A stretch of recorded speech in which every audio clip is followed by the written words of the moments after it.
الله رب العالمين والصلاة والسلام على سيد المرسلين وعلى آله وأصحابه أجمعين. قال الله تعالى في القرآن العظيم والفرقان المجيد بعد أعوذ بالله من الشيطان الرجيم بسم الله الرحمن الرحيم وما أرسلناك إلا رحمة للعالمين. وقال النبي صلى الله عليه وسلم إنما بعثت معلما أو كما قال عليه الصلاة والسلام. صدق الله مولانا العظيم وصدق رسوله النبي الكريم ونحن على ذلك من الشاهدين والشاكرين والحمد لله رب العالمين. புகழ் அனைத்தும் அல்லாஹ் ஒருவனுக்கே. சாந்தியும் சமாதானமும் கண்மணி ரசூலுல்லாஹி ஸல்லல்லாஹு அலைஹி வஸல்லம் அவர்களின் மீதும் அவர்களை பின்பற்றிய உத்தம சத்திய சஹாபாக்கள், தாபஈன்கள், தபஅத் தாபஈன்கள், சுஹதாக்கள், சாலிஹீன்கள், நாதாக்கள், நல்லவர்கள், குறிப்பாக நம் அனைவரின் மீதும் அல்லாஹுவின் சாந்தியும் சமாதானமும் என்றென்றும் இன்று நிலவட்டுமாகுக. கண்ணியத்திற்கும் மிகுந்த மரியாதைக்கும் உரித்தான் அல்லாஹுவின் நல்லடியார்களே, அண்ணல் பெருமானார் ஸல்லல்லாஹு அலைஹி வஸல்லம் அன்னவர்களுடைய வாழ்க்கை வரலாற்றின் தொடரை நாம் தொடர்ந்து பார்த்து வந்தோம்.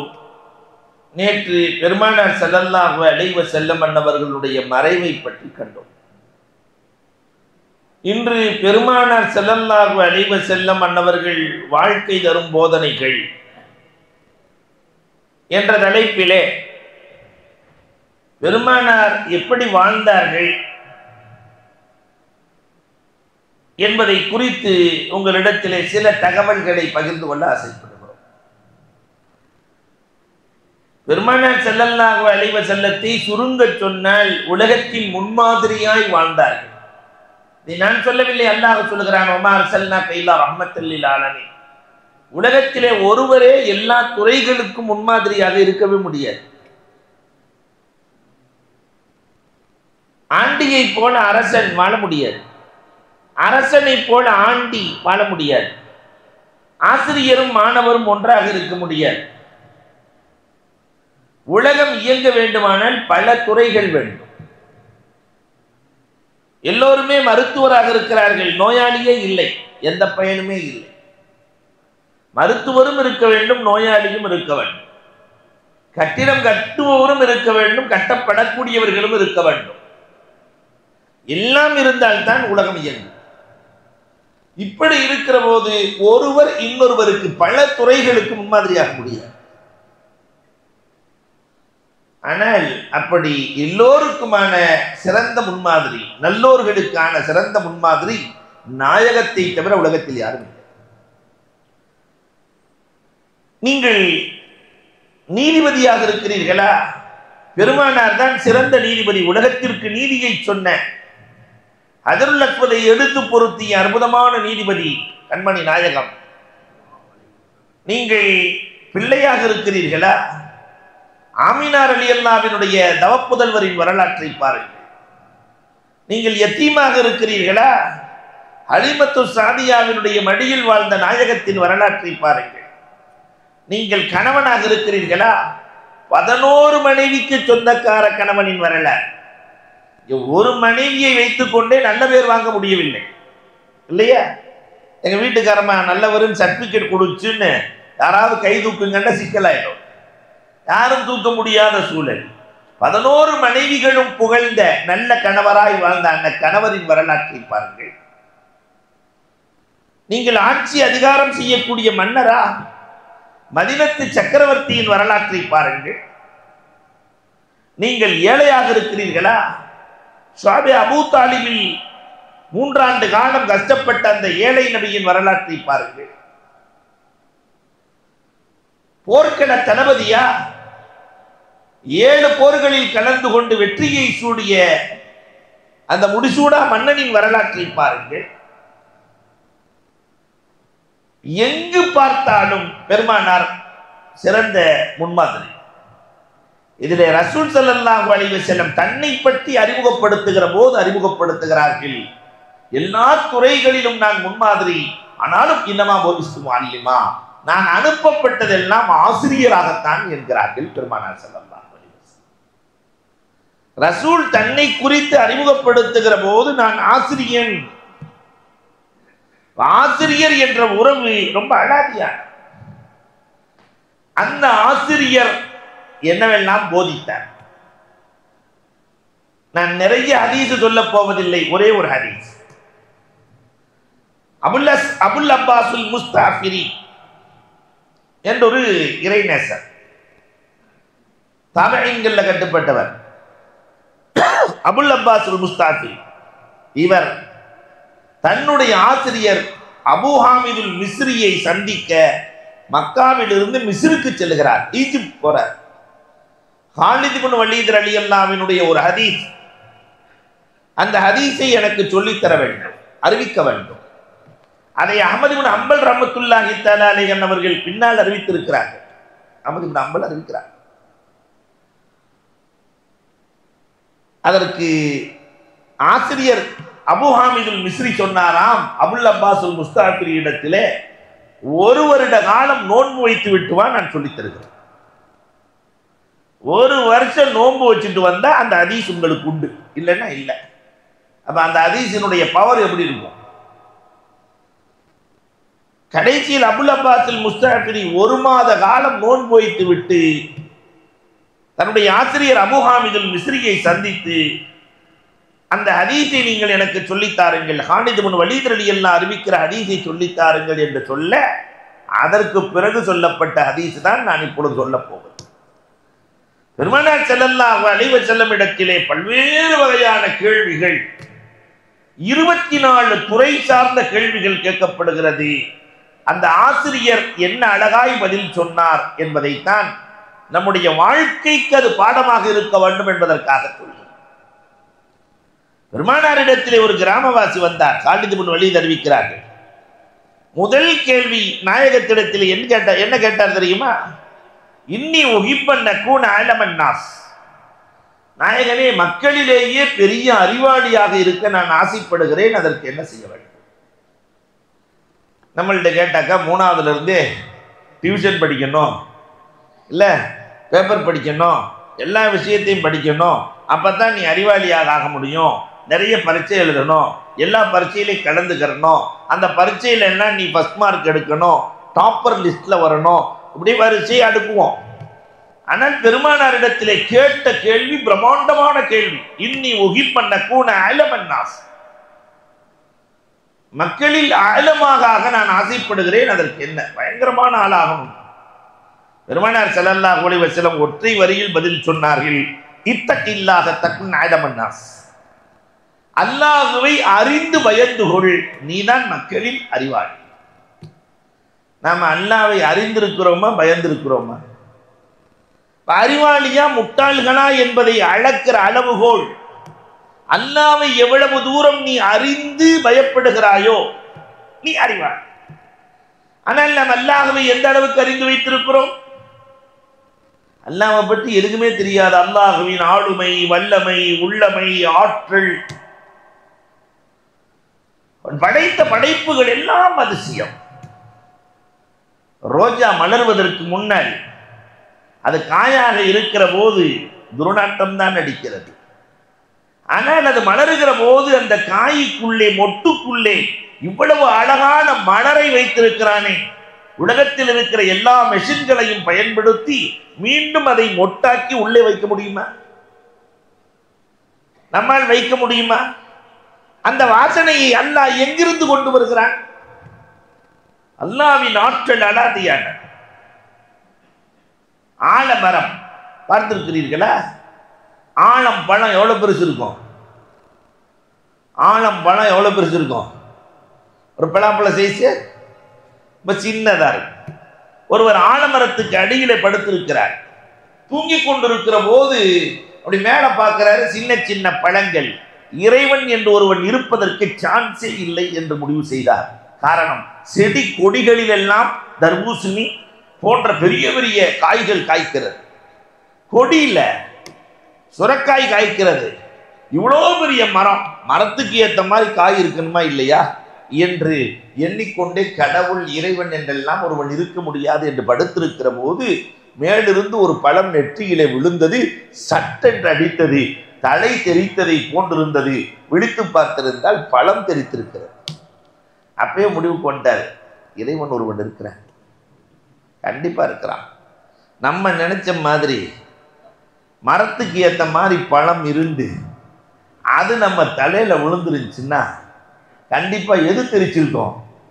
தலை தெரிச்சிருக்கும். இந்த மரத்திற்கு அடியில் மக்கள் வந்து படுப்பார்கள். அவர்களுக்கு லேசாக இருக்க வேண்டும் என்பதற்காக அல்லாஹ் ரப்பல் ஆலமீன் பார்த்து பார்த்து படைத்திருக்கார்.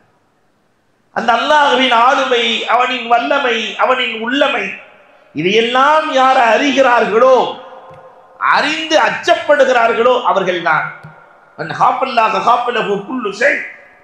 அல்லாஹ்வை ஒருவன் உள்ளார பயந்து விட்டால் உலகமெல்லாம் அவரை கண்டு பயப்படும். பெருமானார் சொல்லவில்லை, செய்து காட்டினார்கள். நாயகத்தின் தோழர்கள். உமர் ரலியல்லாஹு என்ன இருந்துச்சு? ஒரு சாட்டை கூட இருக்காது உமர் ரலியல்லாஹு. சின்ன குச்சியை வைத்துக் கொண்டு உமர் ரலியல்லாஹு எவ்வளவு பெரிய ஆட்சியை செய்தார்கள். எவ்வளவு நிலப்பரப்புகளை பெருமானார் தோழர் ஆண்டார். துருக்கு நாட்டிலிருந்து 2 பேர் வந்தார்களாம் மதீனாவிற்கு. உமர் ரலியல்லாஹுவின் வெள்ளை மாளிகை எங்கன்னு கேட்டாங்க. உமர் ரலியல்லாஹுக்கு ஏன் வெள்ளை மாளிகை? அப்ப மஞ்சள் மாளிகை? உமர் ரலியல்லாஹுக்கு ஒரு மாளிகையும் இல்லை. வாங்கன்னு கூட்டு போய் உமர் ரலியல்லாஹு வீட்டை, நாட்டின் ஜனாதிபதி மதீனாவில் வீட்டை காட்டினா அந்த வீட்டுக்கு கதவு இல்லை, திரை தொங்கிக்கிட்டு இருக்கு, சாக்கு. நாங்க நாட்டின் ஜனாதிபதி வீட்டை கேட்டோம், நீங்கள் ஏதோ முசாஃபிர் உமரின் வீட்டை காட்டுகிறீர்கள். இல்லை, நாட்டின் ஜனாதிபதி வீடு தான் இது. அப்ப அந்த அசந்து போனார்கள், அவர் எங்கே இருக்கிறார்? உள்ள இருந்து குரல் வந்தது, அவர் இங்கெல்லாம் தூங்க மாட்டார். மதிய நேரத்தில் பாலைவனத்தில் ஒரு மரம் இருக்கு, அந்த மரத்துக்கு கீழே தான் படுத்திருப்பார் ஜனாதிபதி. ஜனாதிபதியை சந்திக்க துருக்கு நாட்டினுடைய தூதுவர்கள் 2 பேர் போய் பார்த்தால் கையை தலையணையாக வைத்து படுத்திருக்கிறார்கள். ஜனாதிபதிக்கு தலையணை இல்லை, கைதான் தலையணை. இப்போ வந்தவங்க கேட்டாங்க, உங்களுக்கு எந்த பயமுமே இல்லையா? எங்கள் ஊர்ல எல்லாம் யானைப்படை அப்படின்லாம் இருக்குது, தமிழ்நாட்டிலெல்லாம் பூனைப்படை இருக்கு இல்லையா? அப்ப பல வகையான படைகளை வைத்திருக்கிறார்கள் மன்னர்கள், ஜனாதிபதிகள். உங்களுக்கு எந்த பயமுமே இல்லையா? அப்பதான் உமர் ரலியல்லாஹு தஆலா சொன்னாங்களா, மன் காஃபல்லாஹ காஃபலஹு குல்லு ஷை. நான் அல்லாஹ்வை பயப்படுகிறேன், உலகமே என்னை கண்டு பயப்படுகிறது. ரப்புல் ஆலமீனின் பயம். உமர் ரலியல்லாஹு தன் பிள்ளைக்கு அப்ப எப்படி கொடுத்திருப்பாங்க? தக்வா, இறையச்சத்தை. அதனால உமர் ரலியல்லாஹு தஆலாவினுடைய மகன் இப்னு உமர் ரலியல்லாஹு தஆலா பயணம் மேற்கொள்ளுகிறார்கள். வழி தவறி மாறி போனார்கள். அந்த வழியில சிங்கம் வருகிறது. நாம ரோட்ல போயிட்டு இருக்கும்போது சிங்கம் வந்தா நம்ம நிலைமை அசிங்கம் ஆயிடும் இல்லையா? அங்கே அவர் சிங்கம்லாம் தாக்க தேவையில்லை, பார்த்த உடனே மூத்தாப்பிடுவான். ஆனா காதை முறுக்கி இப்னு உமர் ரலியல்லாஹு தஆலா தோழர்கள் செல்லுகிறார்கள். ஹதீஸ் வரலாறு. காதை முறுக்கி மனிதர்கள் நடமாடுகிற பகுதியில் உனக்கு என்ன வேலை? சென்றுவிடு. கட்டுப்பட்டது சென்றது. அந்த இப்னு உமரிடத்தில் என்ன இருந்தது? ஆட்சி அதிகாரம் இருந்ததா? பணபலம் இருந்ததா? என்ன இருந்தது? தக்வா, இறையச்சம். அல்லாஹ்வை அறிந்து யார் அச்சப்படுகிறாரோ உலகத்தில் அவர்தான் அறிவாளி. ஒற்றை வரியில் பெருமானார் பதில் சொல்லுகிறார்கள். 2வது அவர் கேள்வி கேட்டார், இன்னி உகிப்பன் அக்கூன அனன்னாஸ். நான் உலகத்திலேயே பெரிய பணக்காரனா இருக்கணும்னு ஆசைப்படுறேன், அதுக்கு என்ன செய்யறது? பெரிய பணக்காரனாக இருக்கு. நாம என்ன பதில் சொல்லுவோம்? என்கிட்ட போய் கொள்ளையடிச்சிட்டு வா இல்லையா? அல்லாஹு அக்பர். பெருமானார் ஸல்லல்லாஹு அலைஹி வஸல்லம் அழகாக பதில் சொன்னார்கள். குன் கன்னா அன் தகுன்ன அனன்னாஸ். போதும் என்ற மனதோடு வாழ், நீதான் பணக்காரன். போதும் என்ற மனம். இன்னும் வேண்டும் இன்னும் வேண்டும் என்று கேட்டால் பில்கேட்ஸும் பிச்சைக்காரன் தான். எனக்கு அல்லாஹ் கொடுத்தது போதும், நிறைவாக ரப்புல் ஆலமீன் தந்திருக்கிறான் என்ற எண்ணம் வந்துவிட்டால் அவனை விட பணக்காரன் உலகத்தில் யாரும் இல்லை. கஅப் இப்னு உஜ்ரா ரலியல்லாஹு ரசூல் ஸல்லல்லாஹு அலைஹி வஸல்லம் இடத்திலே வருகிறார்கள். நாயகமே, நான் உங்களோடு சொர்க்கத்தில் இருக்க வேண்டும் என்று ஆசைப்படுகிறேன். சாதாரண விஷயமா? ரசூலுல்லாஹ்வுக்கு அல்லாஹ் கொடுக்கிற சொர்க்கம் மக்காமே மஹ்மூத், அர்ஷுக்கு பக்கத்தில் இருக்கிற சொர்க்கம். உங்களோடு சொர்க்கத்தில் இருக்க வேண்டும் என்று ஆசைப்படுகிறேன், அதற்கு என்ன செய்ய?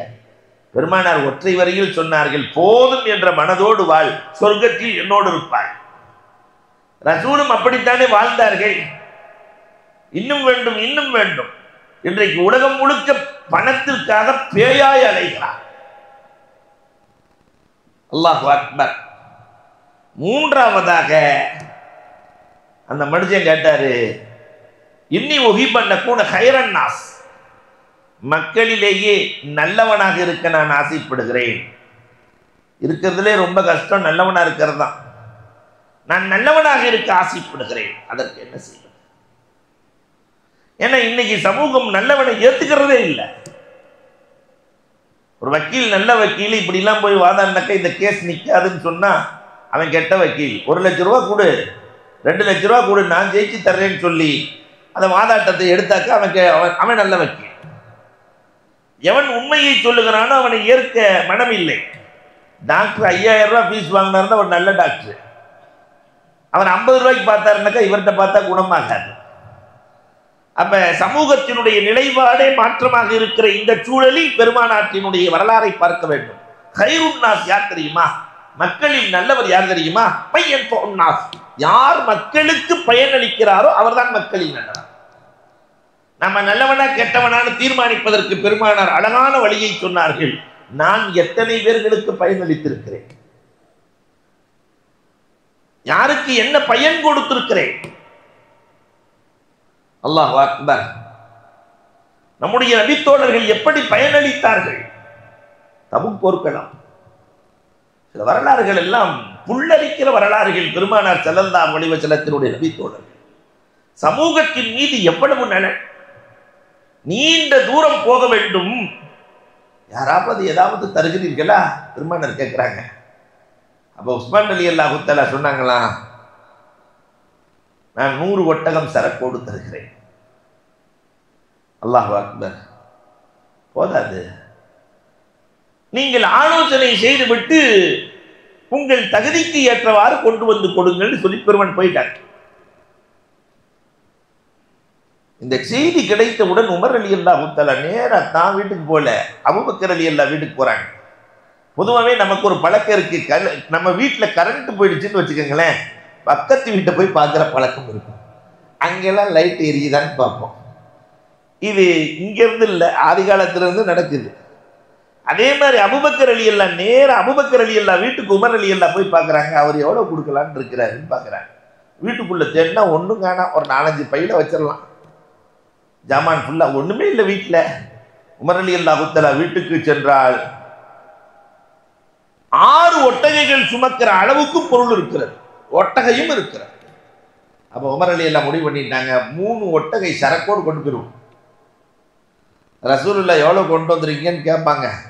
3 ஒட்டகன்னு சொல்லுவோம் சரக்கோடுன்னு. அபூபக்கர் ரலியல்லாஹு எவ்வளோன்னு கேட்பாங்க. அவர் ஒரு 3-4 பை கொண்டு வருவார். அதனால நம்ம வாழ்க்கையில் யாரை ஜெயிச்சிடலாம், அபூபக்கர் ரலியல்லாஹு ஜெயிச்சிடலாம் என்று எண்ணிக்கொண்டு தயார் பண்ணுகிறார்கள். மறுநாள் காலை உமர் ரலியல்லாஹு தஆலா பாதியை வீட்டில் வைத்து விட்டு மீதியை கொண்டு வந்து விட்டார்கள். முதல் ஆளா தொழுகை முடிச்ச உடனே பார்க்குற மாதிரி உமர் ரலியல்லாஹு உட்கார்ந்துருக்காங்க. அதுக்கு அடுத்து அப்துர் ரஹ்மான் இப்னு அவுஃப் ரலியல்லாஹு உட்கார்ந்துருக்கிறாங்க. அதற்கு அடுத்து அபூபக்கர் ரலியல்லாஹு உட்கார்ந்துருக்காங்க. அவர் சஹாபாக்கள். பெருமானார் ஸல்லல்லாஹு அலைஹி வஸல்லம் தொழுகையை முடித்தவுடன் அப்படி திரும்பி பார்த்தாங்க. உமர் ரலியல்லாஹு பதில் சொல்றதுக்கு ரெடியா இல்லையா, கொஸ்டின் ஆன்சர் இருக்கா இல்லையா, ரொட்டியா எதிர்பார்த்துட்டு இருக்காங்க. ரசூலுல்லாஹ் கேட்கணும், நம்ம சொல்லணும், இன்னைக்கு அபூபக்கர் ரலியல்லாஹு விட நம்ம ஜெயிச்சிடணும். பெருமானார் ஸல்லல்லாஹு அலைஹி வஸல்லம் எப்படி கேள்வி கேட்டாங்க தெரியுமா? கம் தரக்த லி அஹ்லிக யா உமர். உமரே, இங்கே எவ்வளோ கொண்டு வந்தேன்னு கேட்கல, உன் குடும்பத்தில் எவ்வளோ விட்டுட்டு வந்தேன்னு கேட்டாங்க. உமர் ரலியல்லாஹு அப்பவே முடிவு பண்ணிட்டாங்க, நம்ம இன்னைக்கு மௌத்தாண்டா, முடிச்சு கதை. வீட்டில் எவ்வளவு விட்டு வந்தாய்? உமர் ரலியல்லாஹு தஆலா சொன்னாங்க, நான் பாதியை விட்டு வந்திருக்கிறேன், மீதியை கொண்டு வந்தேன். அப்துர் ரஹ்மான் இப்னு அவுஃப் ரலியல்லாஹு இடத்திலே கேட்டார்கள், நான் கம் தரக்த லி அஹ்லிக யா அபா அப்துர் ரஹ்மான். அவங்க சொன்னாங்க, மினல் கைர் வ மினல் ரிஸ்க் வ மினல் அஜர். வீட்டில் இருக்கிற எல்லோரையும் ஆரோக்கியமாக விட்டு வந்திருக்கிறேன். இன்னைக்கு என்ன தேவையோ அதை கொடுத்து விட்டு எல்லாத்தையும் கொண்டு விட்டேன். 1500 ஒட்டகைகள், 50,000 திருகம், நிறைய குதிரைகள், எல்லாத்தையும் கொண்டு விட்டேன். வீட்டுக்கு தேவையானதை மட்டும் விட்டுட்டு வந்திருக்கிறேன். இன்னைக்கு தேவையை மீனல் அஜ்ர், அல்லாஹ் கொடுக்கிற கூலியை, அல்லாஹ் எப்பயுமே கூலி கொடுப்பான், முன்னாடியே கூலி கொடுப்பவன். அல்லாஹ் கொடுத்த கூலியை என் வீட்டில் வைத்து விட்டு வந்திருக்கிறேன். அப்துல் ரஹ்மான், உங்களுக்கு இந்த உலகத்திலேயே பகரம் வேண்டுமா அல்லது நான் சொர்க்கத்தில் பகரம் தரட்டுமா? பெருமானார் ஸல்லல்லாஹு அலைஹி வஸல்லம் கேட்க, இந்த உலகத்தில் எனக்கு எதுவுமே வேண்டாம் ரசூலே, மறு உலகத்தில் எனக்கு பகரம் தான். அடுத்து அபூபக்கர் ரலியல்லாஹு அன்ஹு, கம் தரக்த லி அஹ்லிக யா அபூபக்கர், எவ்வளவு பயனாளி, உங்கள் குடும்பத்திற்காக நீங்கள் என்ன விட்டு வந்திருக்கிறீர்கள்? அபூபக்கர் ரலியல்லாஹு சட்டென்று பதில் சொன்னார்கள், அல்லாஹ் வ ரசூலா, என் வீட்டிலே அல்லாஹ் ரசூலை மட்டும் வைத்து விட்டு அத்தனையும் கொண்டு வந்து எல்லாம் சமூகத்திற்கு. சொல்லி முடிக்கவில்லை, ஜிப்ராயில் இறங்கி விட்டார்கள். ஜிப்ராயில் அலைஹிஸ்ஸலாம் இறங்கினார்கள். அல்லாஹ் அபூபக்கரை பொருந்தி கொண்டான். எந்திரிச்சு குதிக்கிறாங்க, அல்லாஹ் ஒரு அல்லி, அல்லாஹ் ஒரு அல்லி, அல்லாஹ் ஒரு அல்லி, அல்லாஹ் என்னை பொருந்தி கொண்டான். எல்லாம் சமூகத்திற்கு. நாம சமூகத்திற்கு என்ன செய்தோம்? இந்த உம்மத்திற்கு என்ன செய்தோம்? பயனாக ஒரு கல்வி நிலையத்தை கொடுத்தோமா? ஒரு மருத்துவமனையை கொடுத்தோமா? என்ன செய்தோம்? வாழ்றது ஒரு முறை. அல்லாஹ் ரப்பல் ஆலமீன் கொடுத்திருக்கிற நிஅமத்துக்களில் ஆரோக்கியம் உள்ளவர்கள் அதை பயன்படுத்தி சமூகத்திற்கு, பொருளாதாரம் உள்ளவர்கள் அதை பயன்படுத்தி சமூகத்திற்கு என்ன செஞ்சிருக்கிறோம்? யார் கைருன் நாஸ்? கைருன் நாஸ் மிஜல்புன் நாஸ். பிரமாண்டமான கேள்வி, பெருமானாரின் அழகான பதில்கள். நாலாவதா அந்த மனுஷன் கேட்டாரு, இன்னி உஹிப்பன் நக்குன் அதல் நாஸ், மக்களிலேயே ரொம்ப நீதமானவராக இருக்க நான் ஆசைப்படுகிறேன். நீதியா இருக்கணும்னு நான் ஆசைப்படுறேன். அதுக்கு பெருமானார் ஸல்லல்லாஹு அலைஹி வஸல்லம் அவர்கள், அஹிப் லின்னாஸ் மா துஹிப் லினஃப்ஸிக், உனக்கு எதை பிரியப்படுகிறாயோ அதை மற்றவர்களுக்கு பிரியப்படு, நீ நீதமானவன் தான். நீ எப்படி நடக்கிறாயோ அதை போல் மற்றவர்களுக்கு பிரியப்படு. நீ எதை விரும்புவாயோ அதை மற்றவர்களுக்கு விரும்பு. அந்த அதலுன் நாஸ், நீதான் மக்களின் நீதமானவன். ஆனா இன்னைக்கு நீதமெல்லாம் செத்து போன இல்லையா? குடும்பத்திற்குள்ளேயே நீதம் இல்லை. அண்ணனிடத்திலே ஒரு மாதிரி, தம்பி இடத்திலே ஒரு மாதிரி நடக்கிற பெற்றோர்கள், பிள்ளைகளிடத்திலே வித்தியாசம் பார்க்கிற பெற்றோர்கள் சமூகத்தில் நிறைந்திருக்கிறார்கள். அல்லாஹ் அக்பர். இந்த நீதம், பெருமானார் ஸல்லல்லாஹு அலைஹி வஸல்லம் 2 மிஸ்வாக், ஒன்று வளைஞ்சிருக்கு, ஒன்று நேரா இருக்கு. நாம இருந்தால் வந்தவர்கிட்ட எந்த மிஸ்வாக்கை கொடுப்போம்? எது நமக்கு ஆகாதோ அதை தூக்கி கையில கொடுத்துருவோம். ஆனால் பெருமானார் ஸல்லல்லாஹு அலைஹி வஸல்லம் அவர்கள் எந்த மிஸ்வாக் நேராக இருக்கிறதோ அதை தூக்கி கொடுக்கிறார். எனக்கு எது பிரியமோ அதை நான் மற்றவருக்கு கொடுக்க வேண்டும். அத்தாஸ் உலகத்தில் இருக்கிற இன்றைய நீதிபதிகள், நிதிக்காக வளைந்து கொடுக்கிற நீதிபதிகள் படிக்க வேண்டிய வரலாறு அத்தாஸின் வரலாறு. நீதத்திலிருந்து சற்றும் அவர் விலகியதே இல்லை. 2 பேர் நண்பர்கள் பேசிக்கிட்டு இருக்கிறாங்க, ரொம்ப நெருக்கமான நண்பர்கள். டேய், உங்க வீட்டுக்கு வெளியில நான் ஒரு குடிசை போட்டுக்கிறேன், ஒரு கடை வச்சுக்கிறேன். அப்ப நண்பன் சொன்னான், நல்லவன் அவன், டே இது ரோட்ல எல்லாம் குடிசை போடக்கூடாது. நம்ம வீடுகளில் பெரும்பாலான வீடுகளின் வாசப்படி அதில் தான் இருக்கும், ரோட்ல தான். அது ஹலால், குல் ஹலால் இல்லையா? அப்ப ரோடு, அதனால நான் குடிசை போட்டுக்கிறேன். நண்பன் சொன்னா அப்படிலாம் போடக்கூடாது, அது தப்பு. பொது ரோட்டில் குடிசை போடுறது, கடை வைக்கிறதுலாம் தப்புடா. சரி, நீதிபதிகிட்ட போய் கேட்கலாம். அத்தாஸ் எப்பொழுதும் காலையில் தன் வீட்டுக்கு தண்ணீர் அவர்தான் எடுத்து வருவார். நீதிபதி குடத்துல தண்ணி எடுத்துக்கிட்டு, ஆத்துல இருந்து குடத்துல தண்ணி எடுத்துட்டு வீட்டுக்கு வந்துகிட்டு இருக்கிறாரு. 2 பேரும் போய் ஒரு மசாலா கேட்கலான்னு வந்திருக்கிறோம். நடந்துக்கிட்டே என்ன மசாலான்னு கேட்டார். அந்த குடத்தை என்கிட்ட கொடுங்க, நான் மசாலா கேட்குறேன்னு கேட்க. இல்லை, குடத்தையெல்லாம் கொடுக்க முடியாது, சரி, அப்ப பிரச்சனை இல்லை, குடத்தை கொடுக்க வேணாம், கீழே ஒரு குடத்தை வைங்க, ஒரு 5 நிமிஷம் வைங்க, மசாலாவை கேட்டுட்டு போயிடுறோம். பொது இடத்துல குடத்தை வைக்கிறதுக்கு அனுமதி இல்லைன்னு. சரி, நாங்கள் போயிட்டு வர்றோம்னாங்க. நான் மசாலா கேட்கணும்னு வந்தீங்க, நீங்கள் போயிட்டு வர்றீங்கிறீங்கள.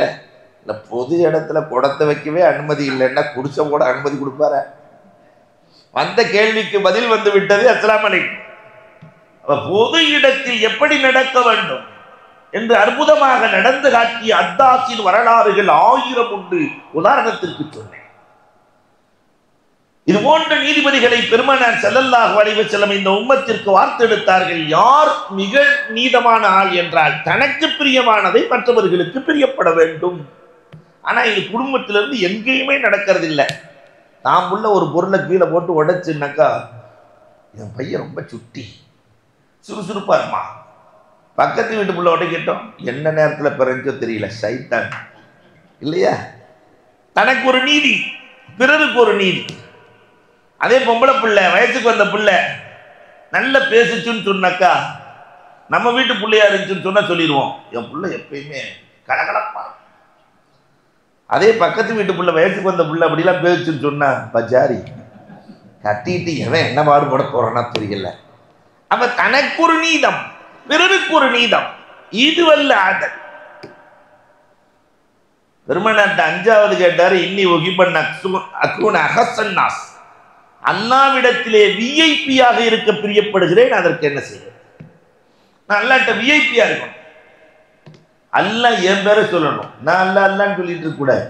ரப்பு என் பெயரை சொல்ல வேண்டும், அதற்கு என்ன செய்வது? பெருமானார் ஸல்லல்லாஹு அலைஹி வஸல்லம் சொன்னார்கள், அக்ஸிர் திக்ரல்லாஹ், அதிகமாக திக்ரு செய்து கொண்டு, சும்மா இருக்கிற நேரம் எல்லாம் தஸ்பீஹ் ஓதலாமே. இந்த நாவுக்கு எவ்வளவு பெரிய அருள் பாக்கியத்தை அல்லாஹ் வழங்கி இருக்கிறார். அக்ஸிர் திக்ரல்லாஹ், சுப்ஹானல்லாஹ், அல்ஹம்துலில்லாஹ், லா இலாஹ இல்லல்லாஹ், லா ஹவ்ல வலா குவத்த இல்லா பில்லாஹ். இதை வளமையாக்கலாமே. நம்ம நாவெல்லாம் என்னத்தை வளமையாக்கி வச்சிருக்குன்னா பாடல்கள், நிறைய பாடல்கள். அவன் சும்மா இருந்தாண்டாக்கா அவனுக்கே தெரியாம பாடிக்கிட்டு இருக்கிறான் ஏதாவது ஒரு பாடல்.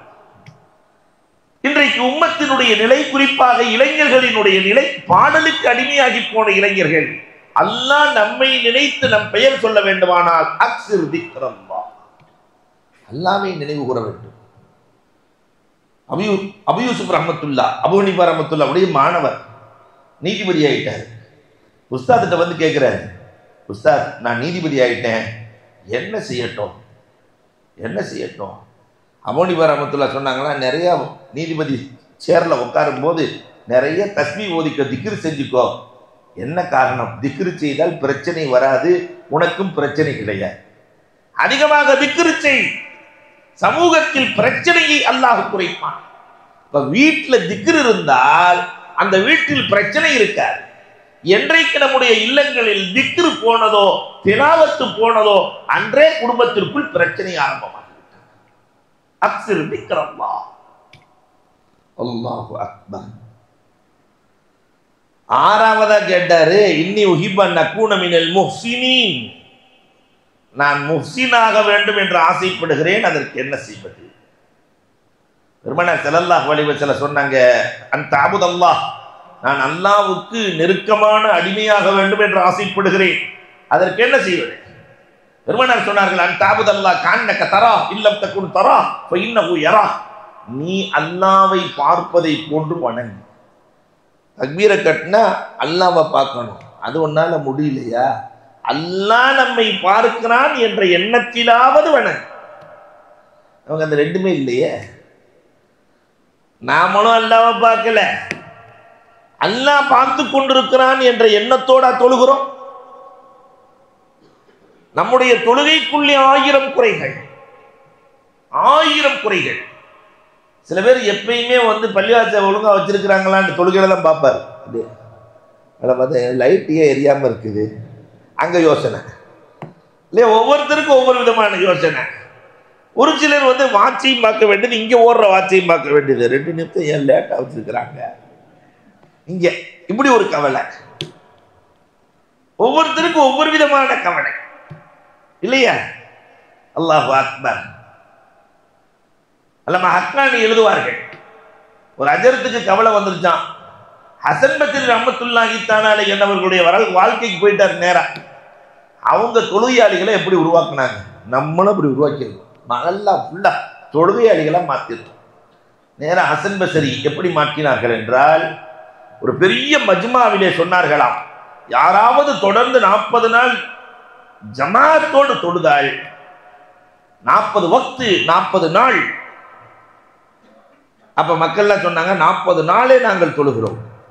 40 நாள் யாராவது ஜமாத்தோடு தொழுதுட்டா அவங்களுக்கு ஒரு மாடு ஃப்ரீன்னு, அன்னைக்கு கால்நடை தான் பெரிய செல்வம், மாடு ஃப்ரீன்னு சொன்ன உடனே அதை அப்படியே ஃபாலோ பண்ணி அஜர்த்து நம்மளும் சொல்லிடுவோம் அப்படின்னு ஒரு மல்லாவில் யாராவது 40 நாள் ஜமாத்தோடு தக்பீர் தஹ்ரீமாவோடு தொழுதால் அவங்களுக்கு எரும மாடு ஃப்ரீன்ட்டு. அங்கே ஹசன் பஸ்ரி ரஹ்மத்துல்லாஹி சொன்னாங்க, 40வது நாள் எல்லாரும் தொழுக வந்துட்டாங்க, தொழுகையாளி ஆகிட்டாங்க, மாடு வேணுமான்னு கேட்கும்போது எங்களுக்கு அதெல்லாம் வேணாம், எங்களுக்கு சொர்க்கம் கிடைச்சா போதும், அல்லாஹ் கிடைச்சிட்டான், நாங்கள் தொடர்ந்து தொழுகையாளியாக மாறிவிடுவோம். அவங்க மாறிட்டாங்க. நம்ம மக்களையும் அப்படி நினைச்சு அஜர்த்து நல்லெண்ணத்தில் 40 நாள் தொடர்ந்தா மாடு ஃப்ரீ. அல்லாஹ் அக்பர். கூட்டம் எப்பயும் வராத கூட்டம்லாம் வந்துருச்சு. 5000 பேர். 5 நாள் முடிஞ்சு 35 நாள் இருக்கு அஜர்த்து. 5000 பேர் தொடர்ந்து வருது. மாடு எங்க? 5000 பேருக்கு நீங்க வாங்குற சம்பளத்துக்கு எந்த மாடு? உரிச்சிருவானுங்க அஜர்த்து. ஒன்றும் கவலைப்படாதீங்க, எல்லாம் கொடுப்பான், அதெல்லாம் வச்சிருக்கிறேன். 35 நாள் போயிருச்சு, 5 நாள் தான் இருக்கு. அஜர்த்துக்கு வேர்த்து ஊத்துது. ஒவ்வொரு தொழுகை முடிஞ்சு சலான் கொடுத்த உடனே மாடு எங்கன்னு கேட்கறான். இந்த 5 நாள் தான் இருக்குது, என்ன செய்வீங்க? கடைசியில் ஒரு நாள் தான். அசருக்கு பின்னாடி அஜர்த்து எஸ்கேப். அஜர்த்தை காணோம். அதுல ஒருத்தர் சொன்னாரா, எங்க போயிருக்க போறாரு, பக்கத்துல தான் போயிருப்பாரு, எப்படியே 4 பேர் போனா பிடிச்சிட்டு வந்துடலான்ட்டு ஆளை பிடிச்சி கூப்பிட்டு வந்தா அசரு மகரிபும் முடிச்சு இஷா முடிச்சு 40 நாள் ஒழுக முடிஞ்சோன்னு அஜர்த்து அந்த மாடு வேணும் எங்க? அப்ப ஹசன் பஸ்ரி ரஹ்மத்துல்லாஹி சொன்ன மாதிரி பதில் சொல்லியிருக்காரு, அல்லாஹ் கண்டிப்பா உங்களுக்கு சொர்க்கத்துல மாடு தருவான்.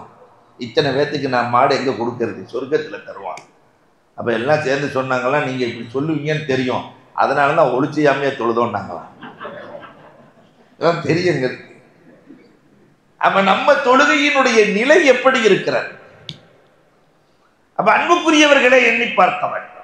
அந்த அபுதல்லாக கண்ண கத்தரா, நாம் அல்லாவை பார்க்கவில்லை என்றாலும் அல்லாஹ் நம்மை பார்க்கிறான் என்ற உணர்வோடு தொழுதல் இருக்கிறதா? ஏழாவதாக கேட்டாரு, இன்னி ஒஹிமா யக்முல ஈமான், என் ஈமான் பரிபூரணமாக வேண்டும், அதற்கு நான் என்ன செய்ய? மனுஷனுக்கு ஈமான், இந்த ஈமான் பரிபூரணமாக வேண்டும், அதற்கு என்ன செய்ய? ஹஸ்ஸின் குலுக்கத் யக்முல் ஈமான். பெருமானார் பெரிய கேள்வி, அதுக்கு சாண்டா பதில் சொன்னாங்க, உன் குணத்தை அழகாக வைத்துக்கொள், உன் உள்ளத்தை அழகாக வைத்துக்கொள், ஈமான் பூர்த்தியாக.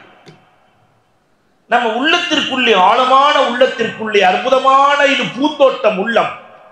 நம்ம வீட்டுக்கு வெளியில வீட்டை அலங்கரிப்பதற்காக என்ன வச்சிருப்போம்? ரோஜா செடி, விதவிதமான அழகு மலர்கள் வச்சிருப்போமா இல்லையா? யாராவது ஒரு ஆஜியாரு முள்ளு செடியா வச்சிருப்பார வீட்டை அலங்கரிக்க. இது கத்தாழ முள்ளு, இது அந்த முள்ளு, இது இந்த முள்ளுன்னு வெறும் முள்ளு செடியா வச்சிருந்தாருன்னா அவரை நம்ம என்ன சொல்லுவோம்? என்ன ஆச்சோ தெரியல, பெரிய கராக்கா இருக்கும் போல தெரியுது சொல்லிடுவோம். ஆனா உள்ளம் என்ற இந்த பூஞ்சோலை அல்லாஹ் அமருகிற இடத்திற்குள்ளே எதையெல்லாம் வைக்கக்கூடாதோ அது முழுவதையும் வைத்திருக்கிறோம். பெருமை கூடாது, ஆனால் பெருமை இல்லாத ஒருவரும் இல்லை. பொறாமை அறவே கூடாது. என நானு கசம்னா பைனகும் மஈஷா, வாழ்க்கையை நான் பங்கு வைத்து கொடுத்திருக்கிறேன் என்று அல்லாஹ் சொல்லி இருக்கிறான். அல்லாஹ் தான் பங்கு வைத்திருக்கிறான் வாழ்க்கையை. அதனால அப்துல் காதர் பாய் இப்படி இருக்காரு, அப்துல் ரசாக் பாய் இப்படி இருக்கிறாரு. மாமனார் கடைக்கு பக்கத்திலே மருமகனும் கடை. ஏன் அவர் கடை மாதிரியே நீங்க வச்சிருக்கிற? மாமனாரை நாரா கிழிக்காம விடமாட்டேங்கிறான். அந்த பொறாமை தீ கொடுத்து விட்டு எரிகிறது. கஞ்சத்தனம் உள்ளத்திற்குள் வரவே கூடாது. கொடுத்தவன் அல்லாஹ் ரப்பல் ஆலமீன். அவன் கேட்கிற போது கொடுப்பதில் நமக்கு என்ன கவலை இருக்கிறது? நமக்கு என்ன கவலை இருக்கிறது? நாம் கஸ்ஸாலி அழகா சொன்னார், கஞ்சர்களை பற்றி சொல்லுகிற போது உள்ளத்துக்குள்ள கஞ்சத்தனை வரக்கூடாதுங்கிறதுனால கடுமையான உதாரணத்தை சொல்லுகிறார்கள் கஸ்ஸாலி. கஞ்சன் கசாப் கடைக்கு பக்கத்தில் இருக்கிற நாய்க்கு சமம் என்றார்கள். கல்பில் ஜஸ்ஸார். கசாப் கடைக்கு பக்கத்தில் இருக்கிற நாய் இருக்குல்ல, 1 கிலோ அறுக்கும்போது நமக்கு தான் நினைக்குமா, பாய் காதர் பாய் நமக்கு தான் இருக்கிற அப்படின்னு. அதை எவனோ ஒருத்தர் வாங்கிட்டு போயிடுவான். நல்லா பெருசாக ஒரு 1.5 கிலோ இருக்கும்போது நாக்கு கொஞ்சம் நீளமாக தொங்க போட்டு மாஷா எல்லாம் 1.5 கிலோ அப்படின்னு அதை இன்னொருத்தன் வாங்கிட்டு போயிடுவான். பெரிய ஒரு சப்பையை தூக்கும்போது அப்படியே அப்பா சுபானல்லாங்கம்மா. கடைசியில் அதை வேற, கடைசியில் எலும்பு கூட நாய்க்கு மிஞ்சார். இதை போல் தான் கஞ்சன் எல்லாம் எனக்கு எனக்கு எனக்கு என்பான். அவனுக்கு ஒன்றுமே வந்து நிற்காது. கடைசியில் மண் தான் சொந்தமா. அதாவது உள்ளத்திற்குள்ளே விரோதம் குரோதம் அறவே கூடாது. பெருமானார் யாரின் மீது விரோதிகளை கூட விரோதியாக பார்க்கவில்லை. நாம் அண்ணன் தம்பிகளை கூட விரோதியாக பார்த்து கொண்டிருக்கிறோம். காமம் அறவே கூடாது. இன்றைக்கு செல்போன் வந்ததற்கு பிறகு இளவல்கள் எல்லாம் காம பேய்களாக மாறி போய் திரிவதை பார்த்துக் கொண்டிருக்கிறோம். கோபம், தேவையற்ற கோபம் உள்ளத்திற்குள் வரவே கூடாது. பொய்மை வரக்கூடாது, ஏமாற்றுதல் வரக்கூடாது, நமீமத் வரக்கூடாது, புறம் பேசுதல், கோல் பேசுதல், இது எல்லாம் உள்ளத்திற்குள்ளே வளர்த்து கொண்டே வருகிறோம். பெருமானார் ஒற்றை வரியில் சொன்னார்கள், ஹஸ்ஸின் குலுக்கத் யக்முல் ஈமான். உன் குணத்தை அழகாக்கு, குணம் அழகான ஈமான் அழகா. 8வதா கேட்டாரு, இன்னி உஹிப்ப நக்கூன மினல் முத்தீஈன். அல்லாவுக்கு வழிபட்டவனாக இருக்க வேண்டும் என்று நான் ஆசைப்படுகிறேன், அதற்கு என்ன செய்ய? பெருமானார் சொன்னார்கள், அத்தி ஃபராஇல் அல்லாஹ், அல்லாஹ் கடமையாக்கி இருக்கிற எல்லா ஃபர்லுகளையும் நிறைவேற்று. நிறைய பேர்த்துக்கு ஹஜ்ஜு கடமை ஆயிடுச்சு, என்ன போகவே இல்லை. அதெல்லாம் 40க்கு மேல பார்த்துக்கலாம். சில பேருக்கு வணக்க வழிபாடுகள் உடல் சார்ந்து எவ்வளவு தொழுகை சொன்னாலும் தொழுவார். 200 ரக்காத்து நான் தொழுதுறேன், ஆனா 200 ரூபா கேட்டாதீங்க, அது மட்டும் முடியாது இல்லையா? அல்லாஹ் என்னென்ன கொடுத்திருக்கிறானோ அதிலெல்லாம் அவனுக்கு கொடுக்க சொல்லுவான். அறிவை கொடுத்திருந்தால் அறிவை கொடுக்க சொல்லுவான், பணத்தை கொடுத்திருந்தால் பணத்தை கொடுக்க சொல்லுவான், ஆற்றலை கொடுத்திருந்தால் ஆற்றலை கொடுக்க சொல்லுவான். இது ரப்புல் ஆலமீனின் ஏற்பாடு. காரணம், கொடுத்தவன் அவன். அத்தி ஃபராஇல் அல்லாஹ், அல்லாவின் கடமைகளை நிறைவேற்று, நீ முத்தி ஆகி விடுவாய். 9வதாக கேட்டாரு, இன்னி உஹிபன் அல்கல்லாஹ நக்கியம் என துணும். நாளை மறுமையிலே அல்லாஹ் என்னை எழுப்புகிற போது நான் பாவத்திலிருந்து பரிசுத்தமாக இருக்க வேண்டும். அதற்கு என்ன செய்யும்? எழுப்பும் போதே பரிசுத்தமானவனாக இருக்க வேண்டும், சுத்தமா இருக்கும். அதுக்கு என்ன செய்யுது? அருமையான பதிலை சொன்னாங்க பெருமானார். இந்த உம்மத்து ரொம்ப யோசிக்க வேண்டிய பதிலை சொன்னார். இயக்தசில் மினல் ஜனாபா, கடமையான குளிப்பை சரியாக குளித்துக்கொள் என்றார்கள். இன்னைக்கு குளிப்பின் கடமை தெரியாத நிறைய இளவல்களும் இளைஞர்களும் இருக்கிறார்கள். இங்க கேட்டாலே சிக்கலாயிடும். குளிப்பின் கடமை எத்தனைன்னு நான் கேட்க மாட்டேன், நான் பயப்படலாம். ஒரு இடத்துல மிகப்பெரிய ஆள் குளிப்பின் கடமை எத்தனைன்னு கணக்க சொல்லிட்டார், 3ன்ட்டார். என்ன? வாளி வேணும், தண்ணி வேணும், டவல் வேணும்ன்றார். இந்த 3 இருந்தா தான் குளிக்க முடியும். இது குளிப்பின் கடமையா? குளிப்பின் கடமை யார் அறிந்து குளிக்கிறாரோ, அதிலும் குறிப்பாக இன்றைக்கு வயது வந்த பெண்கள் மாதவிலக்கு முடித்ததற்கு பிறகு அவர்கள் பரலான குளிப்பை குடிக்கிற போது எப்படி குளிக்க வேண்டும், அதன் கடமை என்ன, பரலுகள் என்ன, இதை சரியாக செய்தால் நாளை மறுமையிலே எழுப்பப்படுகிற போது அவர் பாவத்திலிருந்து பரிசுத்தமாக எழுப்பப்படுவார். அல்லாஹ் அக்பர். 10வதா கேட்கிறாரு, இன்னி உஹிப்பன் நுஸ்ர யௌமல் கியாமத்தி ஃபின் நூர். நாளை மறுமையிலே நான் எழுப்பப்படுகிற போது பிரகாசமாக இருக்க வேண்டும். அதற்கு என்ன செய்ய? அதை கேட்டு வந்த அந்த சஹாபியை பார்த்தார் இல்லையா, நெத்தியில முத்தம் கொடுக்கணும் போல தோணும். என்ன கேள்விகள்! நாளை மறுமையிலே எழுப்பப்படுகிற போது நான் பிரகாசமாக வர வேண்டும், அதற்கு என்ன செய்ய? அந்த ஆசிரியர் அழகாக பதில் சொன்னார்கள், உலகத்திலே வாழுகிற போது யாருக்கும் அநீதி அளிக்காது. நீ நாளை பிரகாசமாக வருவாய். நம்ம இங்கே சொல்ல முடியுமா நான் யாருக்கும் அநீதி அளிக்கவில்லை என்று? அல்லாவுக்கு அளித்த அநீதிகள், ரசூலுக்கு அளித்த அநீதிகள், குர்ஆனுக்கு அளித்த அநீதிகள், பெற்றோருக்கு மனைவிக்கு அநீதி அளிக்காத கணவன் யார் இருக்கிறார்? கணவனுக்கு அநீதி அளிக்காத மனைவி இல்லையா? பிள்ளைகளுக்கு அநீதி அளித்த பெற்றோர்கள், பெற்றோர்களுக்கு அநீதி அளித்த பிள்ளைகள் என்று தொடர்ந்து கொண்டே இருக்கிறார். ஆனால் அல்லாஹ்வுக்கு ஒரு பழக்கம், இந்த அநீதியை மட்டும் அல்லாஹ் பெரிய ஆளுகளை வச்சு அழிக்கிறது இல்லை. சையாலமுல்லதீன பலமும் ஐயமுல் கனபின் என் கேள்வி, நான் எப்படி அழிப்பேன் என்று தெரியாது. அல்லாஹ் சொல்கிறான், பெரிய பெரிய ஆளெல்லாம் சின்ன சின்ன துரும்புகளை வைத்து அழித்தான். ஆப்ரஹா யானைப்படை, குர்ஆன் சொல்லுகிற சாட்சி, யானைப்படைகளை அல்லாஹ் எதை வைத்து அழித்தான்? எதை வச்சு? அபாபில் பறவைல இல்ல, அது வாயில, அது பறவை, அது குருவியிலையும் சின்னது. அபாபில் குருவியை விட சின்னது. அது 3 கல்லை தூக்கி கொண்டு செல்லுமாம். வாயில 1, 2 கால்ல 1, 3. யானை படைகளை அழித்தது என்றால் அந்த சின்ன பொறிகள். அல்லாஹ் அழிப்பதற்கு தேர்ந்தெடுத்த பொருளை பாருங்கள். நான் ஆடிக்கொண்டிருக்கக்கூடிய யாராக இருந்தாலும் இன்றைக்கு உலகத்திலே பலஸ்தீன் மக்களை கொத்து கொத்தாய் இல்லையா இழந்து கொண்டிருக்கிறோம். அல்லாஹ் ஒரு நாள் அபாபில் கண்டிப்பாக அழிப்பார். அன்பிற்குரியவர்களே, கண்டிப்பாக நடக்கும். அநீதி அளித்தவர்களை அல்லாஹ் அழிக்கிற விதம் அனாதியாக. உயர்ந்த பொருட்களை கொண்டு அல்ல, அற்ப பொருட்களை கொண்டுதான் அழிப்பார். இதைத்தான் பெருமானார் சொல்லுகிறார்கள், யாருக்கும் அநீதி அளிக்காதீர்கள், நாளை மறுமையில் பிரகாசமாக எழுப்பப்படும். அந்த சகாபி 11வதா கேட்டாரு, ஐயர்ஹமனி ரப்பி, அல்லாஹ் என் மேல இறக்கப்படணும், அதுக்கு என்ன செய்யுது? பெரிய கேள்வி. அல்லாஹ் என்னை பார்த்த உடனே இறக்கப்படணும், அதுக்கு என்ன செய்யுது? பெருமானார் ஒற்றை வரியில் சொன்னார்கள், இர்ஹம் ஹல்கல்லாஹ், அல்லாஹ்வின் படைப்புகளின் மீது நீ இறக்கப்படு, அல்லாஹ் உன் மீது இறக்கப்படுவான். படைப்புகள் யாராவது கஷ்டப்படுறாங்களா, அவங்க மேல இறக்கப்படு. மனிதர்கள் மட்டுமல்ல, படைப்புகள். கஷ்டப்பட்ட நாய்க்கு உதவியதால் அவள் உயர்ந்து நின்றார். பூனைக்கு தண்ணீர் கொடுத்ததால் ஒரு விபச்சாரி சொர்க்கம் சென்றார். சின்ன சின்ன உபகாரங்கள் படைப்பினங்களுக்கு உயர்ந்த சொர்க்கத்தை கொடுத்து விடும். இதைத்தான் பெருமானார் சொல்லுகிறார்கள். 12வதா கேட்டாரு, அந்த தக்கில்ல துணுபி, எனக்கு பாவம்லாம் இல்லாம போகணும். நான் இயற்கையிலே பாவம் செய்யறவன் தான், ஆனா அந்த பாவம் அப்பப்ப சென்சார் ஆகிட்டே இருக்கணும், அழிஞ்சுக்கிட்டே இருக்கணும். அதுக்கு நான் என்ன செய்யணும்?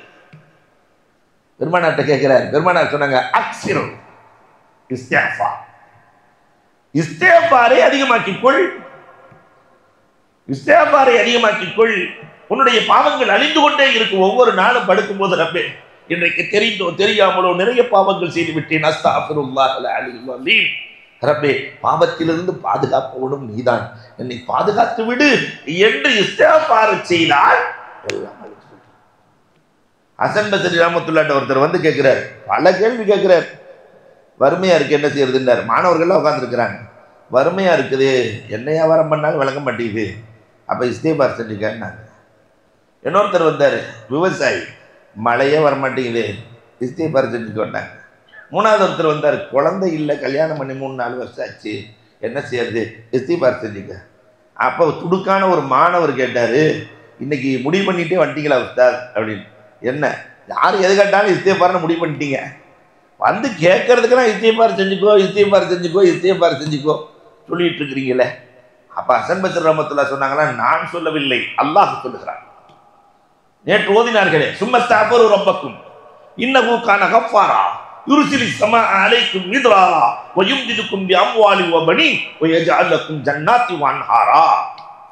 ஒருத்தர் இஸ்திக்ஃபார் செய்ய ஆரம்பிச்சிட்டாருன்னா, பாவ மன்னிப்பு தேட ஆரம்பிச்சிட்டாருன்னா, அல்லாஹ் பாவத்தை மன்னிக்கிறதோடு மட்டுமல்லாமல் மழையை பொழிய செய்வான், விவசாயத்தை செழிக்க செய்வான், பொருளாதாரத்தை பெருக்கி கொடுப்பான், வறுமையை நீக்குவான், குழந்தை செல்வத்தை கொடுப்பான். இதை தாண்டி நாளை சொர்க்கத்தில் ஆறுகள் ஓடும் சொர்க்கத்தை தருவான். அல்லாஹ் சொல்லி இருக்கிறான்னு சொல்றாங்க. அப்ப பாவம் செய்யற நாம அதிகமாக இஸ்திக்ஃபார் செய்ய வேண்டும். 13வதாக கேட்டாரு, இன்னி உஹிப்பன் அக்கூன அக்ரமன் நாஸ், மக்கள்லையே சங்கைக்குரியவராக எல்லாரும் என்னை மதிக்கணும். மதிப்புங்கிறது அல்லாஹ் கொடுக்கணும். நம்மளா கட் அவுட் முடிச்சு தர்றதா? என்ன மதிங்கன்னு அல்லாஹ் கொடுக்க வேண்டும். அல்லாஹ் என்னை மதிக்க வேண்டுமானால் என்ன செய்ய வேண்டும்? அல்லாஹ் அக்பர். பெருமானார் ஒற்றை வரியில் பதில் லா தஷ்கூன் அல்லாஹ் தஆலா. அல்லாஹ்வை பத்தி குறை சொல்லாத. என்ன அல்லாஹ்வை பத்தி குறை சொல்லாத. அல்லாஹ்வுக்கு கண் இல்லை, காது இல்லை, எல்லா கஷ்டத்தையும் எனக்குத்தான், என் குடும்பத்துக்கு தான் தர்றான். பக்கத்து வீட்டுக்காரன் எவ்வளவு நல்லா இருக்கான், அவன் நல்லா இருந்தா உனக்கு என்னடா? பக்கத்து வீட்டுக்காரன் எவ்வளவு நல்லா இருக்கான் இல்லையா? குழு குழுன்னு இருக்கிறான், கொழு கொழுன்னு இருக்கிறான், அவனுக்கெல்லாம் ஒரு கஷ்டமும் வர்றது இல்லை. நீங்க நிறைய இஸ்லாமியர்களுக்கு இப்படி ஒரு சந்தோஷம் வந்துருச்சு. அவன் பாட்டுக்கு சேர்த்து வட்டி வாங்குறான், அதை செய்யறான், இதை செய்யறான், அவன்லாம் நல்லா தான் இருக்கிறான். ஏங்க அஜர்த்து, நீங்க தான் எங்களை பயமுறுத்திக்கிட்டே இருக்கிறீங்க. ஒருத்தர் நம்மள்கிட்ட வந்து சொல்ற, எப்ப பார்த்தாலும் பயமுறுத்திக்கிட்டே இருக்கீங்க, ஒரு நரகமா சொல்றீங்க. தலைமுறையாக நன்றாகத்தானே இருக்கிறார்கள். 5 தலைமுறையா நல்லா இருக்கான், அத்தனையும் பாவம் தான் செய்யலாம். நஊதுபில்லா. சில பேர்களுக்கு அல்லாஹ் ரப்புல் ஆலமீன் இந்த துன்யாவை கொடுப்பான், அதிலேயே அல்லாஹ் ரப்புல் ஆலமீன் நாசத்தை வழங்குவான். ஆனால் அவர்களுக்கு ஆகிரத் இல்லை. நமக்கு உலகத்தில் கொஞ்சம் கஷ்டம் இருக்கும், ஆனால் ஆகிரத்தின் சுகம் அலாதியாய். அல்லாஹ்வை பற்றி யாரிடத்திலும் குறை சொன்னார். 14வதாக கேட்டார் அவரு, நான் கொஞ்சம் விசாலமா வாழணும். ஐயூஸ அலைய ரிஸ்கி, என்னுடைய ரிஸ்க்கு விசாலமாக இருக்க வேண்டும். அதற்கு என்ன செய்ய? ரிஸ்க்கு அல்லாஹ் விசாலமா கொடுக்கணும், கொட்டம். அதுக்கு என்ன செய்ய? என்ன அழகான பதில் தெரியுமா? தம் அல தஹாரா, சுத்தமாக இரு, ரிஸ்க்கு உன்னை வந்து சேரும். சுத்தத்துக்கும் ரிஸ்க்குக்கும் தொடர்பு. ஆனா பாய்ந்தாலே சுத்தம் இல்லைங்கிற ஒரு நிலை இன்றைக்கு சமூகம் நினைத்து வைத்திருக்கிறது. தம் அல தஹாரா, சுத்தமாக இரு. பிலால் ரலியல்லாஹு தஆலாவினுடைய வரலாறு, பெருமானார் மேராஜுக்கு போகிற போது சொர்க்கத்திற்குள்ளே பிலால் ரலியல்லாஹுவின் பாத சத்தம். எத்தனையோ சஹாபாக்கள் இருக்கும்போது ஏன் பிலால்? பிலால், சொர்க்கத்திற்குள்ளே உங்கள் பாத அடி, என்ன அமல் செய்கிறீர் பிலால்? பிலால் ரலியல்லாஹு சொன்னாங்க, நான் எப்பயுமே சுத்தமா இருப்பேன், ஒளு முறிச்சுனா உடனே ஒளி செஞ்சிருவேன், எப்பொழுதும் சுத்தமாக இருக்கிறேன். அல்லாஹ் ரப்புல் ஆலமீன் சொர்க்கத்திற்குள்ளே பிரகாசிக்க வைத்திருக்கிறார். கடையை சுத்தமா வச்சிருந்தா வாடிக்கையாளர் வந்துருவாங்க, வீட்டை சுத்தமா வச்சிருந்தா மலக்குகள் வந்துருவாங்க, உள்ளத்தை சுத்தமா வச்சிருந்தா ரப்பே வந்துருவாங்க. எல்லாம் சுத்தம் மார்க்கம் சொல்லுகிறது. ஆனால் இன்றைக்கு சுத்தத்தை பற்றி இந்த உம்மத் கவலைப்படுவதே இல்லை. 15வதா கேட்டார், இன்னி உஹிப்பத் மின் அஹிப்பா இல்லாஹி வ ரசூலி, அல்லாஹ் ரசூல் என்ன பிரியப்படணும், அதுக்கு என்ன செய்யறதுன்னு கேட்டார்.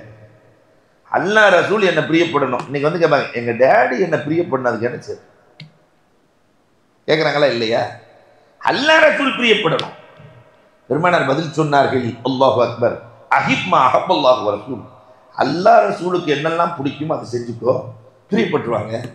பாப்பாவுக்கு என்ன பிடிக்குமோ அதை செஞ்சா அவர் பிரியப்பட்டு போறாரு, அம்மாவுக்கு என்ன பிடிக்குமோ அதை செஞ்சா அம்மா பிரியப்பட்டுரும். அல்லாஹ் ரசூலுக்கு என்ன பிடிக்கும்? என்னைக்காவது யோசிச்சு பார்த்தோமா? அல்லாவுக்கு என்ன பிடிக்கும், ரசூலுக்கு என்ன பிடிக்கும், அதை வாழ்க்கையில நம்ம ஏதாவது ஒண்ணு எடுத்துக்குவோம். ரசூலுக்கு இந்த லுஹா பிடிக்கும், அதனால லுஹாவை தொழுதுக்குவோம்.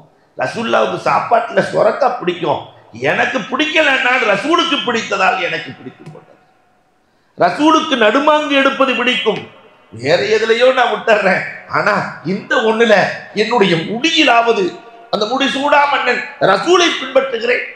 ஏதோ ஒண்ணு ரசூலிடத்திலே சொல்ல வேண்டும் இல்லையா? அஹிம்மா அஹப்பல்லாஹு வ ரசூல். 16வதா கேட்டாரு, இன்னி உஹிப்பன் நக்குன ஆமினம் மின் சக்தில்லா, அல்லாஹ்வுடைய கோப பார்வை எனக்கு வரக்கூடாது. அதுக்கு நான் என்ன செய்வேன்? அல்லாஹ் என்ன கோபமா பார்க்க கூடாது. பெருமானார் சொன்னார்கள், லா தக்லிப் அலா அஹத், யாரின் மீதும் நீ கோபப்படாது. அல்லாஹ் உன் மேல கோபப்பட மாட்டான், யாரின் மீதும் கோபப்படாது. இன்னைக்கு பொண்டாட்டிய கோபப்படாத புருஷன் இருக்கிறாரா இல்லையா? அதற்கு கொஞ்சம் மாத்தி சொல்லுங்க அஜர்த்துன்னு சொல்ற மாதிரி தெரியுது. புருஷனை கோபப்படாத மனைவி இருக்கிறாளா? கோபம் கோபப்படாதே, நாளை மறுமையில் அல்லாஹ் உன்னை கோபமாக பார்க்க மாட்டான். என்ன வார்த்தைகள்! அடுத்து சொன்னாங்க பெருமானார் ஸல்லல்லாஹு அலைஹி வஸல்லம் 17ஆவதாக அந்த சஹாபி கேட்கிறாரு, அன் துஸ்தஜாப தஅவதி, நான் கேட்கிற துவாவெல்லாம் கபூலாகும். அதுக்கு என்ன செய்ய? என்ன துவா செஞ்சாலும் கபூலாகும். பெருமானார் ஸல்லல்லாஹு அலைஹி வஸல்லம் அவர்கள் சொன்னார்கள், இஜ்தனி பில் ஹராம், ஹராமை தவிர்ந்து கொள், எல்லா துவாக்களும் கபூலாகும். இங்கே நாம் வட்டிக்கு வாங்கிக்குவோம், அதுக்கு என்னமோ பேர் வச்சுருக்கிறோம், இஎம்ஐன்னு நம்மளாம் பேர் வச்சுக்குவோம், வட்டிக்கு வாங்கிக்குவோம். வட்டிலாம் இல்லாமல் தொழிலே செய்ய முடியாது ஜெர்த்து அப்படின்னு சொல்லிக்குவோம், பொய்யை பேசிக்குவோம். எல்லாம் செய்வதெல்லாம் ஹராம். ஹதீஸே குதுசியில் அல்லாஹ் கேட்கிறான், நீ சாப்பிடுவது ஹராம், குடிப்பது ஹராம், அணிவது ஹராம், உன் துவாவை ஏற்றுக்கொள்வதற்கு நான் என்ன இழிச்சவாயனா? அண்ணா யுஸ்தஜாபுலிதானே எல்லாம் கேட்கிறான். ஹராமிலிருந்து நீங்கி வாழ வேண்டும். ஆனால் நம்ம சர்வசாதாரணமாக ஹராமை செஞ்சுட்டு அந்த ஹராம உணர்வே இல்லை. 4-5 இளைஞர்கள் ஒன்றா சேர்ந்து ஹோட்டலில் போய் உட்காந்துருக்கிறான், எல்லாம் தண்ணி அடிச்சுட்டு ஹோட்டலில் உட்காந்துட்டு சிக்கன் மட்டன்லாம் ஆர்டர் கொடுத்துட்டு வந்து வைக்கும்போது ஏ ஹலாலே ஏ ஹராம தூக்கியாக இது பிஸ்மில்லா சொல்லி அறுத்ததான்னு கேட்குறான். ஏ கைசா காட்டேன், ஒன்னே காட் பண்ணணும். அல்லாஹ் அக்பர். அன்பிற்குரியவர்களை எண்ணி பார்க்க வேண்டும். அடுத்ததாக கேட்கிறார்கள், அல்லாஹ் அக்பர். 18ஆவதாக பெருமானார் இடத்துல கேட்டாரு, அல்லாஹ் யுஃப்லிஹனி அல்லாஹ் வலா ருஊஸில் ஹலாயிக், நாளை மறுமையில் அல்லாஹ் ரப்பல் ஆலமீன் என்னை கேவலப்படுத்தக்கூடாது. எல்லா மக்களுக்கு மத்தியில் ரப்பு என்னை கேவலப்படுத்தி விடக்கூடாது. அதற்கு என்ன செய்ய? பெருமானார் ஒற்றை வரியிலே சொன்னார்கள், யஹ்ஃபல் ஃபர்ஜக், உன்னுடைய மர்மத்தை பாதுகாத்துக்கொள், அல்லாஹ் உன்னை கேவலப்படுத்த மாட்டான். அதுதான் இந்த கற்பு தான் எல்லாத்திற்குமான அடிப்படை.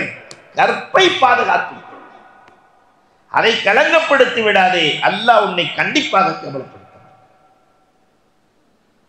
19ஆவதா கேட்டாரு, என் குறைகளை எல்லாம் அல்லாஹ் மறைக்கணும், அதுக்கு நான் என்ன செய்வேன்? இன்னி உஹிப்ப யஸ்தரல்லாஹு உயூபி. அதுக்கு பெருமானார் சொன்னாங்க, மக்களின் குறையை நீ மறைத்து விடு, அல்லாஹ் உன் குறையை மறைப்பான். இன்னைக்கு சமூகத்துக்கு என்னென்ன குறை இருக்கோ அதை தேடி அலையிறதான். அரசாங்கத்திலிருந்து ஆண்டி வரைக்கும் இதுதான். அடுத்தவனுடைய மைனஸை பிடிச்சிக்கிட்டு தான் ஆட்சியே நடக்கிறது இல்லையா? அப்ப அடுத்தவனின் குறையை பார்க்காதே, அல்லாஹ் உன் குறையை பார்க்க மாட்டான். அடுத்தவனை பற்றி நீ கவலைப்படாதே, அல்லாஹ் உன்னை பற்றி கவலைப்பட மாட்டான். 20ஆவதா கேட்டாரு, மல்லதி யம்கு அன்னில் ஹதாயா வதுனூப், என் பாவங்களை எல்லாம் எது போக்கும்? எவ்வளவு பெரிய கேள்வி. பாவங்களை எல்லாம் நீக்கிற சோப்பு என்னன்னு கேட்கிறாரு. ஹமாம் சோப் போட்டா நீ போயிருந்தா? என் பாவங்களை எது போக்கும்? பாவங்களை நீக்குகிற அந்த அற்புதமான மருந்து என்ன? பெருமானார் 3 மருந்து சொன்னாங்க. அது எல்லா பாவத்தையும் போக்கிறோம். அத்துமோ கண்ணீர், அல் ஹுது பணிந்து நடப்பது, பணிவாக நடப்பது, அல் அம்ரால் நோய் நொடிகளை அல்லாஹ் கொடுக்கிறான் என்றால் அந்த நோய் நொடிகள் இவனுடைய அத்தனை பாவங்களையும் போக்கும். இந்த 3 ஒருத்தருக்கு வந்திருக்கு. ஒருத்தர் கண்ணீரால் பாவத்தை கழுவலாம். ஏன் தெரியுமா? அல்லாட்ட இல்லாதது கண்ணீர். எது இல்லையோ அதை கொடுத்து வாங்கணும். மைசூர் மன்னரை பார்ப்பதற்காக காயல்பட்டினத்துக்கு போனாங்களாம். இப்போ மன்னர்கிட்ட போய் என்ன கொடுக்கறது? மன்னர்கிட்ட இல்லாதானே கொடுக்கணும்.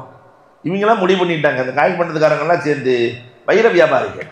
மன்னர்கிட்ட இல்லாத வைரமா, வைடூரியமா, மரகதமா, நாம ஒரு ஆள் எலுமிச்சம்பழம் தூக்கிட்டு இருக்கு மன்னர்கிட்ட கொடுக்க, ஒரு ஆள் மாதுளை, ஒரு ஆள் அன்னாசி, ஒரு ஆள் பலாப்பழம், இதெல்லாம் கொடுத்தோன்னா மன்னனுக்கு கோவம் வந்துருச்சு. ஏண்டா ஒரு அரசனுக்கு கொடுக்குற மாதிரியே கொடுத்துருக்கீங்க, எல்லாத்தையும் கட்டி வச்சு எதை கொண்டு வந்தானோ அவன் வாயில திணி. அந்த எலுமிச்சம்பழத்தை திணிக்க அவன் சிரிக்கிறான், அழுக மாட்டேங்கிறான், சிரிக்கிறான். என்னடாண்டா, எனக்கு பின்னாடி அன்னாசி இருக்கு. அவன் நிலைமை என்ன போதோ தெரியல. அவன் அன்னாசியை வச்சு அமுக்குனா அப்படியே ரத்தம் வட்டிக்குது, அப்பயும் சிரிக்கிறான். ஏண்டா பலாப்பழமே நிற்குது, எனக்கு என்ன கவலை? நம் சமூகத்தின் நிலைப்பாடும் இப்படித்தான். அவன் செய்யாத பாவமா நான் செஞ்சிட்டேன், இவன் செய்யாத பாவமா? கண்ணீரால் பாவங்களை கழுவ வேண்டும். அல்லாஹ் அக்பர். 21வது கேட்டார், ஐயு ஹசனத்தின் ஆலமு இந்தல்லாஹ், நன்மைகளிலேயே பிரம்மாண்டமான நன்மை எது? எந்த நன்மைக்கு கூலிகள் அதிகம்? பெருமானார் ஒற்றை வரியில் சொன்னார்கள், ஹுஸ்னுல் குலுக். நன்மைகளிலேயே அழகிய குணம் யாருக்கு இருக்கிறதோ அவர் செய்கிற நன்மைக்கு கூலி அதிகம். ஹுஸ்னுல் குலுக், நற்குணவாதி செய்கிற நன்மை இருக்கிறது அல்லவா, அதற்கு அல்லாஹ் ரப்பல் ஆலமீன் பன்மடங்கு கூலியை வழங்குகிறான். ஐயு சய்யத்தின் ஆலம் இந்தல்லாஹ், பாவத்திலேயே ரொம்ப கொடுமையான பாவம் எது? பெருமானார் சொன்னார்கள், சூஉல் குலுக், கெட்ட குணம் என்றார்கள். சூஉல் குலுக், பாவத்திலேயே ஆக மோசமானது கெட்ட குணம். அப்ப நம்ம மனசுக்குள்ள நல்லதை நினைக்கிறோமா கெட்டதை நினைக்கிறோமா எண்ணி பார்க்க வேண்டும். 23வதாக கேட்கிறார், மல்லதி யஸ்குனு கலபர் ரஹ்மான், அல்லாவின் கோபத்தை எது சாந்தப்படுத்தும்? கோபமா இருக்கிற அல்லாஹ்வை எது சாந்தப்படுத்தும்? கேட்ட சஹாபி என்ன அற்புதமா கேட்டிருக்கிற, எது சாந்தப்படுத்தும்? பெருமானார் ஸல்லல்லாஹு அலைஹி வஸல்லம் 2 விஷயத்தை சொன்னார்கள்.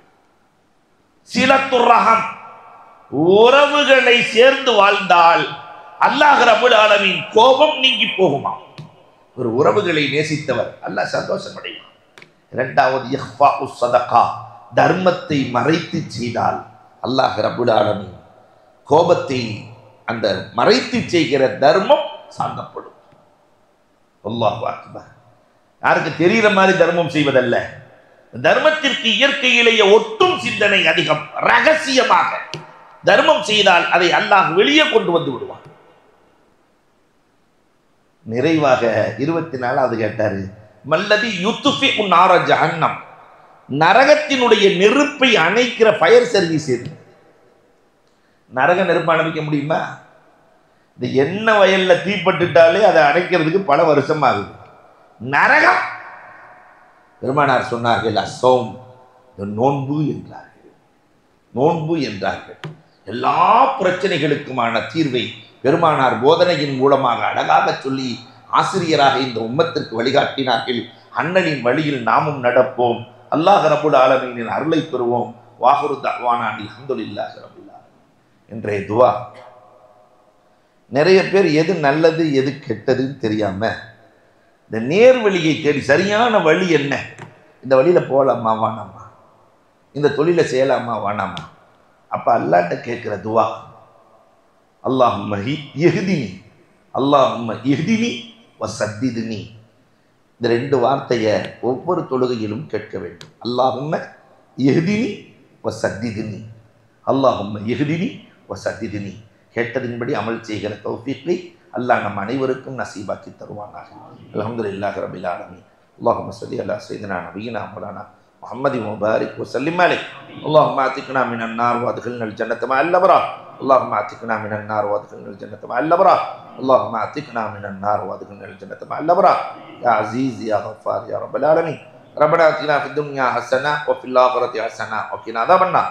ஸல்லல்லாஹு தஆலா வ ஸல்லம அலா ஆখির கல்கிஹி சய்யிதினா முஹம்மதின் வ ஆலிஹி வ ஸஹாபிஹி அஜ்மஈன் வல்ஹம்துலில்லாஹி ரப்பில் ஆலமீன்.